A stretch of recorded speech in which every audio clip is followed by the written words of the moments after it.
देखिए, बिजनेस को चलाने के लिए फंड की जरूरत होती है, मतलब पैसे की जरूरत होती है। बट वो पैसा बिजनेस में कहाँ कहाँ जा रहा है, किस तरह से उस पैसे को हम बिजनेस में यूज करें, ये समझना भी बहुत जरूरी है। और यही बताता है हमें फंड फ्लो स्टेटमेंट। बट इसको बनाने में काफी चैलेंजेस आते हैं, तो आइए आज उस पर डिस्कस करते हैं। मैं हूं विकास मैनी, आप देख रहे हैं ONS स्टडी सर्कल। आज की इस वीडियो का टॉपिक है fund flow statement, problems and solutions. सबसे पहले हम समझेंगे कि फंड फ्लो का मतलब क्या होता है, इसके क्या क्या एलिमेंट्स हैं, और फिर इसमें क्या एडजस्टमेंट्स होती हैं और क्या इसके सॉल्यूशंस होंगे।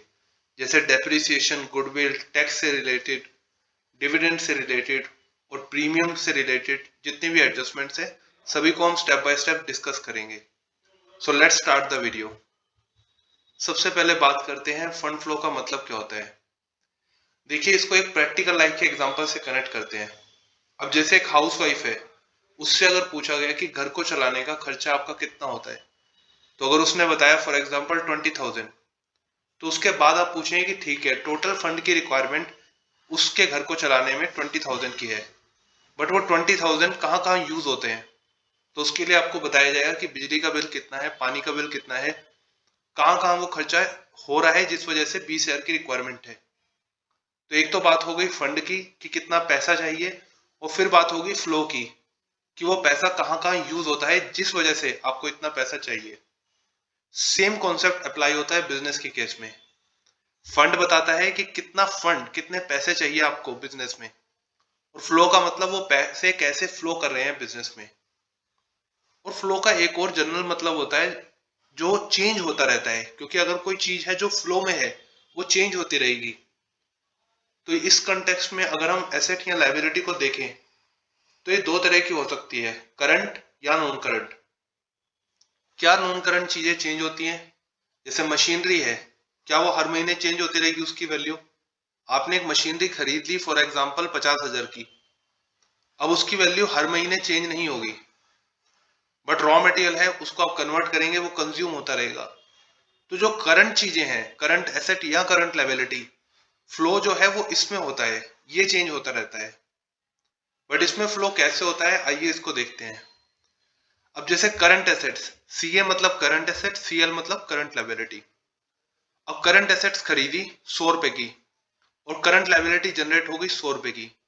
तो 100 प्लस हुआ, 100 माइनस हुआ, कोई फ्लो नहीं हुआ, क्योंकि 100 रुपए देने हैं, 100 रुपए लेने हैं, अल्टीमेटली बैलेंस जीरो है।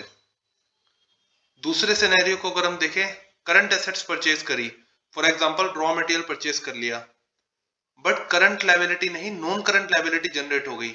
नॉन CL मतलब नॉन करंट लायबिलिटी। तो इस केस में क्या हुआ, इस केस में करंट एसेट्स आपकी जनरेट हो गई 100, बट क्या करंट लायबिलिटी है? नहीं। तो इस केस में -0। तो यहां आपका फ्लो आ गया कि करंट एसेट्स बढ़ गई।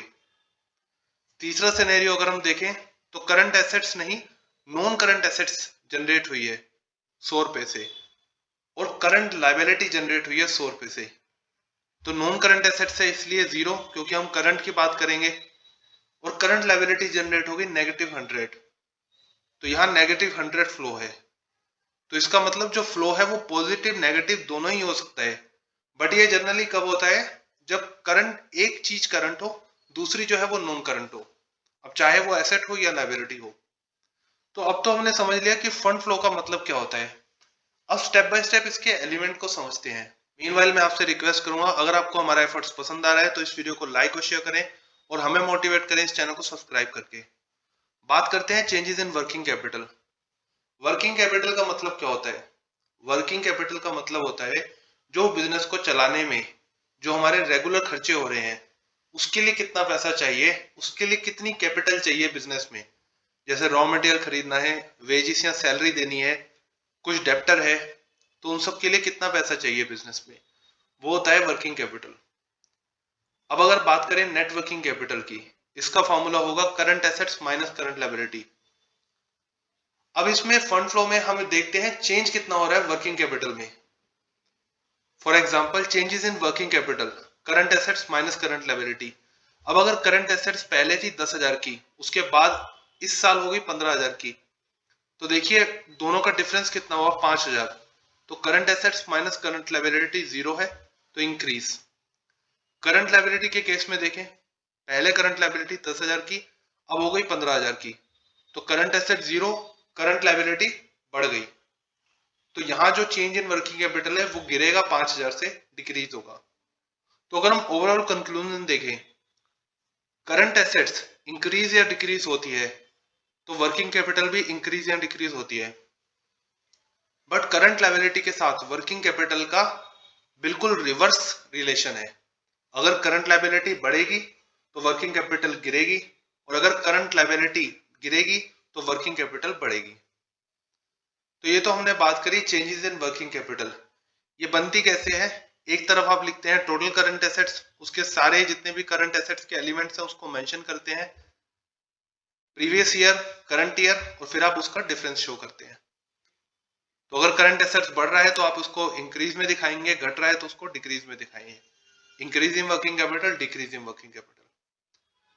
अब समझते हैं फंड फ्लो फ्रॉम ऑपरेशन, इसका बेसिकली मतलब क्या है। सबसे पहले समझते हैं बिजनेस ऑपरेशन का मतलब क्या होता है। देखिए, बिजनेस ऑपरेशन से जो आपको इनकम हो रही है उसे हम कहें कि ये फंड आया है, ये पैसे आए हैं बिजनेस में, बिजनेस की ऑपरेशन एक्टिविटी से, जिस काम के लिए बिजनेस को बनाया गया है। फॉर एग्जाम्पल, जैसे गाड़ी बनाने वाली कंपनी है, वो गाड़ियां बेच के जो इनकम अर्न करती है वो उनकी फंड फ्लो फ्रॉम ऑपरेशन है। बट अगर गाड़ी बनाने वाली कंपनी अगर बिल्डिंग बेच रही है तो वो उनकी बिजनेस एक्टिविटी नहीं है, उसे नॉन बिजनेस ऑपरेशन एक्टिविटी में काउंट किया जाएगा। तो हम बात कर रहे हैं फंड फ्लो फ्रॉम ऑपरेशन। तो इस केस में क्या करेंगे, इस केस में जितने भी नॉन ऑपरेटिंग, मतलब जिस काम के लिए बिजनेस बनाया गया है उसको छोड़ के कोई भी ऐसा खर्चा जो हमने रिड्यूस किया था जिससे नेट प्रॉफिट आया था, वापस उन सभी खर्चों को ऐड बैक कर देंगे, चाहे वो नॉन ऑपरेटिंग हो या फिर नॉन कैश। क्योंकि नॉन कैश खर्चा भी एक्चुअल में वो खर्चा नहीं होता, हम उसको एज्यूम करते हैं, रिकॉर्ड करते हैं। अब ये कौन से हो सकते हैं, जैसे इंटरेस्ट या डिविडेंड आपने किसी को पे किया, कोई लॉस हो गया, किसी एसेट को बेचा उसमें लॉस हो गया, गुडविल आपने राइट ऑफ करी, कुछ आपने प्रोविजन ले लिया जैसे प्रोविजन ऑफ टैक्स। प्रोविजन क्या रियल में खर्चा है, नहीं, आप उसको रिकॉर्ड कर रहे हैं। डिस्काउंट, आपने किसी को डिस्काउंट दिया डिवेंचर इश्यू करते वक्त, तो वो आपके लिए कॉस्ट है। आपने कुछ एक्स्ट्रा पे कर दिया शेयर को पे आउट करते वक्त, जैसे अगर फॉर एग्जांपल मैं 100 शेयर जो है वो खत्म कर रहा हूं, तो उसको खत्म करते वक्त मैंने कुछ अमाउंट एक्स्ट्रा पे कर दिया, तो वो भी खर्चा है, premium on reduction of share. और जितनी भी इनकम है उसको मैं लेस कर दूंगा, क्योंकि नेट प्रॉफिट के केस में वो इनकम ऐड हुई होगी। अब मैं इसको रिवर्स करना चाहता हूं तो इनकम को मैं लेस कर दूंगा, जो भी खर्चे हैं नॉन ऑपरेटिंग उनको ऐड कर दूंगा, तो इससे मेरा फंड फ्लो फ्रॉम ऑपरेशन बनेगा। तो कौन सी इनकम हो सकती है, जैसे कहीं से आपको इंटरेस्ट मिला, रेंट मिला, कुछ डिविडेंड मिल गया, या इन्वेस्टमेंट से कुछ आपको प्रॉफिट हुआ, कोई फिक्स एसेट बेची उससे आपको प्रॉफिट हो गया, कुछ टैक्स का पार्ट था जो आपको रिफंड मिल गया। तो इन सबको एडजस्ट करने के बाद आपका कैलकुलेट होगा फंड फ्लो फ्रॉम ऑपरेशन। अब बात करते हैं फंड फ्लो स्टेटमेंट क्या होती है। देखिए, इसके दो एलिमेंट्स होते हैं, एक होता है सोर्स, दूसरा होता है एप्लीकेशन। सोर्स का मतलब किस तरह से बिजनेस में पैसा आ रहा है, और एप्लीकेशन का मतलब कहाँ आप पैसा लगा रहे हैं और कहाँ पैसा लगाने के लिए अवेलेबल है।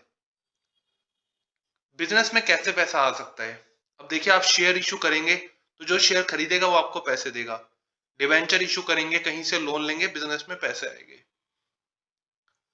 प्रीमियम, 10 रुपए का शेयर अगर आप 11 रुपए में बेचेंगे तो वो 1 रुपए का जो है वो उससे हम कहेंगे प्रीमियम, और वो भी आपके लिए बेनिफिट है, उससे भी पैसा आएगा। आप अपनी फिक्स एसेट्स को बेचते हैं, सेल करते हैं, तो उससे भी आपके पास पैसा आएगा। तो ये सभी सोर्सेस हैं। इसके साथ इसमें आप क्या ऐड करेंगे, इसमें आप ऐड करेंगे जो हमने फंड फ्रॉम ऑपरेशन देखा था। ये देखें, इससे हमने जो कैलकुलेट किया था फंड फ्रॉम ऑपरेशन, तो इससे अगर हमें प्रॉफिट होता है तो प्रॉफिट होना भी बिजनेस में पैसा आना है। मैंने 100 रुपए का माल बेचा 120 रुपए में, तो 20 रुपए जो थे वो एक्स्ट्रा बिजनेस में आए हैं। तो फंड फ्रॉम ऑपरेशन से अगर प्रॉफिट होगा वो सोर्स में आएगा, अगर लॉस होगा तो वो एप्लीकेशन में आएगा कि पैसा एक्स्ट्रा चला गया। डिक्रीज इन वर्किंग कैपिटल मतलब डिक्रीज इन वर्किंग कैपिटल क्यों आया। अब देखिए, इसको समझने के लिए पहले एप्लीकेशन को समझते हैं कि पैसा कहां कहां किस किस तरीके से पैसा चला जाता है बिजनेस से। आप कोई मशीनरी खरीदेंगे, कोई फिक्स एसेट्स खरीदेंगे, पैसा चला जाएगा। गुडविल खरीदेंगे, जैसे किसी बिजनेस की बहुत अच्छी गुडविल है, आप उसके बिजनेस को खरीदते हैं, तो उसके साथ साथ उसकी गुडविल को भी खरीदना पड़ता है। तो गुडविल खरीदेंगे तब भी पैसा देना पड़ेगा, डिविडेंड पे करेंगे तब भी पैसा देना पड़ेगा। डिविडेंड के केस में देखिए दो जगह ये जाएगा, एक तो जाएगा एप्लीकेशन में क्योंकि आप पैसा दे रहे हैं, और ये नॉन ऑपरेटिंग खर्चा है क्योंकि ये बिजनेस का ऑपरेटिंग एक्टिविटी से रिलेटेड नहीं है। तो इसलिए आप इसको दो जगह एडजस्ट करेंगे, एक तो एप्लीकेशन में और दूसरा नॉन ऑपरेटिंग एक्सपेंस में, जब हम बात कर रहे हैं फंड फ्रॉम ऑपरेशन की। फिर प्रीमियम और reduction of share, same concept इसमें भी होगा, एप्लीकेशन में भी जाएगा और ये नॉन ऑपरेटिंग खर्चा है तो ये फंड फ्रॉम ऑपरेशन में भी जाएगा। तो इस तरीके से बिजनेस से पैसा जाता है, और अगर वर्किंग कैपिटल इंक्रीज हो रही है तो वो आएगा एप्लीकेशन में। बट ऐसा क्यों है? अब देखिए मेरे पास फॉर एग्जांपल सोर्सेज हैं, मेरे पास 100 रुपए है बिजनेस में लगाने के लिए, बट एक्चुअल में मैंने बिजनेस में अभी तक खर्च कर दिए हैं 80 रुपए। तो जो 20 रुपया बचा है वो भी अवेलेबल है, अवेलेबल टू स्पेंड है, वो अवेलेबल है कि मैं इसको बिजनेस में लगा सकता हूँ। तो दैट मीन्स पैसे मेरे पास ज्यादा थे, लगाया मैंने कम, तो वो मेरा बच गया। तो वो जो बचा हुआ पैसा है वो क्या है? वो इंक्रीज इन वर्किंग कैपिटल है। तो ये इसको हम कह सकते हैं कि ये बैलेंस फिगर है। बट इसका अगर अपोजिट सिचुएशन होती है तो डिक्रीज इन वर्किंग कैपिटल होगा, जो आपका सोर्स में दिखाई देगा। तो ये तो बात होगी एलिमेंट्स की। अब इसकी एक एक एडजस्टमेंट को समझते हैं। सबसे पहली एडजस्टमेंट है डेप्रिसिएशन की, जो बहुत ही कॉम्प्लेक्सिटी क्रिएट करती है फंड फ्लो के केस में। अब देखिए बैलेंस शीट है, एसेट साइड में मशीनरी शो करी है, 1,10,000 की थी 2017 में, 2018 में हो गई 2,20,000 की। और डेप्रिसिएशन भी दिया है बैलेंस शीट में ही, पहले 10,000 का, उसके बाद 20,000 का। और फिर आपको एक एडजस्टमेंट दी है, एडजस्टमेंट है कि 50,000 की आपने मशीनरी बेची है, बट एक्चुअल में आपको मिले हैं उससे 40,000 पे। मतलब अब बुक में शो कर रहे थे कि ये मशीनरी 50,000 की है, बट जब आपने बेचा तो आपको सिर्फ 40,000 पे मिले, और उस मशीनरी पर आप 5,000 का डेप्रिसिएशन चार्ज कर चुके थे। तो इस एडजस्टमेंट को कैसे डील करेंगे? इसके लिए सबसे पहले बनाए डेप्रिसिएशन अकाउंट। अब देखिए डेप्रिसिएशन है क्या? ये एक तरह का एक्सपेंस है। तो इसमें क्या होता है? Debit all losses and expenses, credit all income and gains. तो सबसे पहले ये डेबिट साइड होती है, ये आपका क्रेडिट साइड है।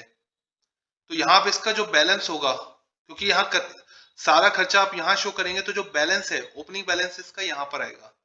तो बाय बैलेंस पीडी पहले कितना था? 10,000 से, और क्लोजिंग कितना है आपका 2018 का? वो है 20,000। 5,000 का डेप्रिसिएशन, क्योंकि डेबिट और लॉसेस एंड एक्सपेंसेस है इसलिए हम इसको डेबिट में शो करेंगे। 5,000 रुपए का डेप्रिसिएशन एडिशन है, जो मशीनरी को बेचा है जिसको, उस पर हमें डेप्रिसिएशन चार्ज किया था। तो अल्टीमेटली पूरे साल में हमने कितना डेप्रिसिएशन चार्ज किया है? देखिए 10,000 से 20,000, 10,000 तो ये हो गया, बट एक मशीनरी बेची है उसका भी 5,000 का डेप्रिसिएशन है। तो टोटल 10 और 5 15,000 का डेप्रिसिएशन जो है हमने इस साल में चार्ज किया है। अब ये डेप्रिसिएशन हम लेके जाएंगे मशीनरी अकाउंट में। मशीन क्या है? हमारी एसेट है। तो एसेट का जो बैलेंस है वो रहेगा डेबिट में। पहले कितनी थी? पहले थी 1,00,000 की। अब देखिए ये ग्रोस है, अगर बैलेंस शीट में ही आपको मशीनरी और डेप्रिसिएशन, जिसे हम एक्यूमुलेटेड डेप्रिसिएशन भी कहते हैं, वो दे रखा है, तो ये ग्रोस है। और यहाँ आप अमाउंट हमेशा नेट में शो करेंगे। तो 1,00,000 में से 10,000 शो करके आप 1,00,000 शो करेंगे, और 2018 में कितना बैलेंस होगा? 2,20,000 में से 20,000 हटाएंगे तो 2,00,000। अब इसमें से खर्चे आप देखें, मशीनरी का बैलेंस कब डाउन होगा? जैसे डेप्रिसिएशन चार्ज कर दिया तो मशीनरी का जो वैल्यू है वो कम हो जाएगी। तो डेप्रिसिएशन चार्ज किया था पूरे साल में 15,000 का, हम यहाँ रिकॉर्ड करेंगे क्रेडिट में। कोई मशीन बेच दी तो वो चली गई, कितने की बेची? 40,000 में, और लॉस हो गया 10,000 का। तो जो बैलेंस बचा वो आपका परचेज हो गया, कितना तो आपने खरीदा होगा। क्योंकि देखिए 1,00,000 की मेरे पास मशीनरी साल के शुरुआत में थी, और साल के एंड में मेरे पास 2,00,000 की है। बट उस 2,00,000 की वो मेरे पास तब बची है जब मैंने कुछ पार्ट सेल भी कर दिया है, कुछ मुझे लॉस भी हुआ है, और डेप्रिसिएशन भी चार्ज करा है। तो दैट मीन्स मैंने कहीं ना कहीं कुछ खरीदा है। तो अगर बात करें डेप्रिसिएशन की, डेप्रिसिएशन आपका एक खर्चा है, तो ये जाएगा फंड फ्लो फ्रॉम ऑपरेशन के नॉन ऑपरेटिंग एक्टिविटी में, जो आपके प्रॉफिट को बढ़ाएगा, क्योंकि ये खर्चा है, इसको हम एड बैक करेंगे। सेल करी है, सेल करने से क्या होगा? पैसा आएगा। तो ये जो 40,000 पे हैं जो मशीनरी सेल करने से आए हैं, वो आपके बिजनेस में पैसा बढ़ा रहा है, तो ये फंड फ्रॉम स्टेटमेंट जो है उसके सोर्स में जाएगा। कोई लॉस हुआ है, ये आपका नॉन ऑपरेटिंग लॉस है, तो ये भी नॉन ऑपरेटिंग में जाएगा फंड फ्रॉम ऑपरेशन की। अब कुछ खरीदा है आपने, खरीदते वक्त आपको पैसे पे करने पड़ेंगे, पैसा आपकी जेब से जाएगा, तो ये फंड फ्लो फ्रॉम स्टेटमेंट के एप्लीकेशन साइड में जाएगा। अब समझते हैं अगली एडजस्टमेंट को, जो है गुडविल। अब देखिए गुडविल 2021 में थी 40,000 की, 2022 में हो गई 30,000 की, तो गुडविल कम हो गई है। कम हो गई तो हम इसे खर्चा दिखाते हैं, बट ये नॉन ऑपरेटिंग एक्सपेंस का खर्चा है, तो इसे हम फंड फ्लो फ्रॉम ऑपरेशन में एड बैक करेंगे। बट वहीं अगर हमें गुडविल बढ़ी हुई दिखाई दे, जैसे 40,000 की जगह 50,000 हो गई, तो ये गुडविल कैसे बढ़ गई? क्योंकि हमने परचेज करी है, और परचेज करेंगे तो पैसे देने पड़ेंगे। तो इस केस में फंड फ्लो फ्रॉम स्टेटमेंट जो है उसके एप्लीकेशन साइड में लाए कि यहाँ आपने पैसा लगाया है गुडविल खरीदने में। अब चलते हैं अगली एडजस्टमेंट की तरफ, जो है टैक्स और डिविडेंड। इसमें प्रोविजन भी आता है, जैसे प्रोविजन फॉर टैक्स या प्रोविजन फॉर डिविडेंड बनाते हैं और फिर आप पे करते हैं, तो इसको टैक्स को हम समझते हैं। अब 2017 में for example provision for tax बनाया था, आपने अंदाजा लगाया था कि इतना पे करना पड़ेगा, वो था 10,000 रुपए का, और 2018 में हो गया 15,000 का, और इसे आप शो कर रहे थे लाइबिलिटी साइड में। एडजस्टमेंट क्या है कि इस साल आपने टैक्स भी किया है 12,000 का, तो इसकी वर्किंग के लिए हम इसका एक अकाउंट बनाएंगे जिसे हम कहेंगे प्रोविजन फॉर टैक्स। अब देखिए लाइबिलिटी है, तो इसका क्रेडिट साइड का बैलेंस होगा, स्टार्टिंग में था 10,000 और बाद में 2018 में हो गया 15,000। क्या कुछ पे किया है? डेबिट और losses and expenses. Of course हमने 12,000 का टैक्स पे किया है, तो टू कैश बैंक। और जब पैसे देते हैं, बिजनेस से पैसे जाते हैं, तो फंड फ्लो फ्रॉम स्टेटमेंट जो है उसके एप्लीकेशन साइड में जाएगा कि यहाँ अपना पैसा अप्लाई कर दिया है, पैसा लगा दिया है। तो जो बैलेंस शीट फिगर बनेगी, तो दैट मीन्स उतना जो टोटल टैक्स था वो पूरे साल का था। तो ये आपने शो कहाँ किया होगा?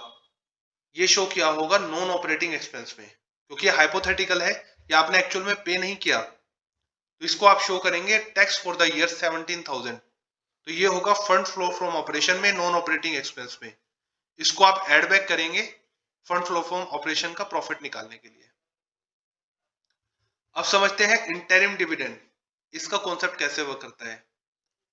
अब देखिए इंटरिम डिविडेंड में क्या होता है, कोई ओपनिंग नहीं होता, कोई क्लोजिंग नहीं होता, क्योंकि इसका कोई हार्ड एंड फास्ट रूल नहीं है कि आपको इंटरिम डिविडेंड देना पड़ेगा। जब अच्छा प्रॉफिट होता है तो बिजनेस जो ओनर्स होते हैं वो खुद से, मैनेजमेंट डिसाइड करती है कि इस बार हम इंटरिम डिविडेंड भी देंगे, तो इसका ओपनिंग क्लोजिंग नहीं है। अगर ओपनिंग क्लोजिंग होता है तो एक जगह इफेक्ट जाता है, ओपनिंग क्लोजिंग नहीं है तो इसका दो जगह इफेक्ट जाएगा। पहला इफेक्ट कहाँ जाएगा? जब आप पेमेंट कर रहे हैं, बिजनेस से पैसा जा रहा है, तो फंड फ्लो फ्रॉम स्टेटमेंट जो है उससे एप्लीकेशन साइड में लगाएंगे कि यहाँ आपने पैसा अप्लाई किया है डिविडेंड देने में। बट क्या ये आपके बिजनेस, फॉर एग्जांपल जैसे बाइक बनाने वाली कंपनी है, क्या ये बाइक बनाने से रिलेटेड खर्चा है? नहीं, ये एक नॉन ऑपरेटिंग खर्चा है। तो फंड फ्लो फ्रॉम ऑपरेशन में नॉन ऑपरेटिंग सेक्शन में एज एन एक्सपेंस इसको शो करेंगे, और यह प्रॉफिट में एड बैक होगा। अब समझते हैं premium on redemption of share. Redemption of share का मतलब क्या होता है?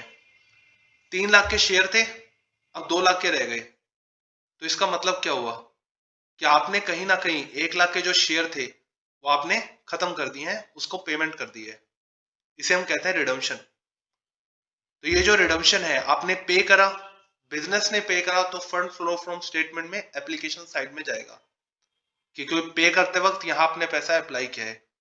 बट इस पर जो प्रीमियम पे करा, जो है 10%, फॉर एग्जाम्पल 10,000 रुपीज का आपने प्रीमियम पे करा, मतलब 1 लाख की तो पेमेंट करी, बट उसके साथ 10,000 रुपए आपने एक्स्ट्रा पे करे। तो ये जो एक्स्ट्रा पे करे, क्या इसका कोई रिकॉर्ड था? नहीं। तो इसको आप दो जगह दिखाएंगे, एक तो दिखाएंगे क्योंकि ये नॉन ऑपरेटिंग एक्सपेंस है, इसको आप फंड फ्लो फ्रॉम ऑपरेशन में नॉन ऑपरेटिंग एक्सपेंस में दिखाएंगे, और पेमेंट कर रहे हैं प्रीमियम की भी, तो पैसा प्रीमियम के तरीके से भी बिजनेस से जा रहा है, तो फंड फ्लो फ्रॉम स्टेटमेंट में एप्लीकेशन साइड में दिखाएंगे। अब चलते हैं अगली एडजस्टमेंट की तरफ, premium on issue of shares. इसका मतलब क्या होता है? 10 रुपए का एक शेयर था, मैंने 11 रुपए में बेचा, तो 1 रुपए का मुझे एडिशनल पर शेयर बेनिफिट हो रहा है, जो मेरा प्रीमियम है। तो मान लीजिए पहला प्रीमियम था 10,000 रुपए पिछले साल, और इस साल 2020 में 15,000 रुपए का मेरे को प्रीमियम मिला है, तो टोटल कितना चेंज हुआ? 10,000 तो पहले भी था, अब 15,000 हो गया, तो दैट मीन्स इस साल मुझे 5,000 का प्रीमियम रिसीव हुआ है। तो ये आपको रिसीव हुआ है, ये जाएगा फंड फ्लो फ्रॉम स्टेटमेंट में, सोर्सेस में, क्योंकि इस तरीके से आपको पैसा आया है बिजनेस में, बट इसकी कोई और एडजस्टमेंट नहीं होगी। बट अगर हम देखें रिडम्पशन के केस में हमने दो जगह इसकी एडजस्टमेंट करी थी, प्रीमियम के केस में हम सिर्फ फंड फ्लो फ्रॉम स्टेटमेंट में इसकी एडजस्टमेंट कर रहे हैं। ऐसा क्यों है? अब देखिए शेयर कैपिटल में क्या होता है, शेयर कैपिटल में शेयर कैपिटल होती है प्लस जो भी रिजर्व होते हैं प्लस जो भी प्रीमियम का पैसा है वो भी शेयर कैपिटल में शो होता है। तो दैट मीन्स जो प्रीमियम का पैसा है वो शेयर कैपिटल में एडजस्ट होगा, प्रॉफिट एंड लॉस में एडजस्ट नहीं होगा। बट अगर हम रिडम्पशन करते हैं, रिडम्पशन जो करते हैं वो हम प्रॉफिट एंड लॉस में दिखाते हैं, बट जो प्रीमियम ऑन शेयर होता है वो हम शेयर कैपिटल का ही पार्ट मान के उसके रिजर्व में शो कर देते हैं। तो इसलिए premium on issue of shares जो है वो आपका एक ही जगह से एडजस्ट होगा, वो है fund flow from statement. But अगर हम रिडम्पशन करते हैं उसमें प्रीमियम देते हैं शेयर्स के, क्योंकि रिडम्पशन जो है वो प्लान नहीं होता, तो उस केस में आप शो करेंगे दो जगह, फंड फ्लो फ्रॉम स्टेटमेंट के एप्लीकेशन में और fund flow from operation activity, क्योंकि नॉन ऑपरेटिंग खर्चा है, as a non operating expense आप शो करेंगे। तो आज की इस वीडियो में हमने फंड फ्लो फ्रॉम स्टेटमेंट को समझा, उससे रिलेटेड जितनी भी एडजस्टमेंट्स पॉसिबल हो सकती हैं उसको समझा, किस तरह से उसका सॉल्यूशन होगा उसको हमने देखा। I hope you like this video, thanks for watching.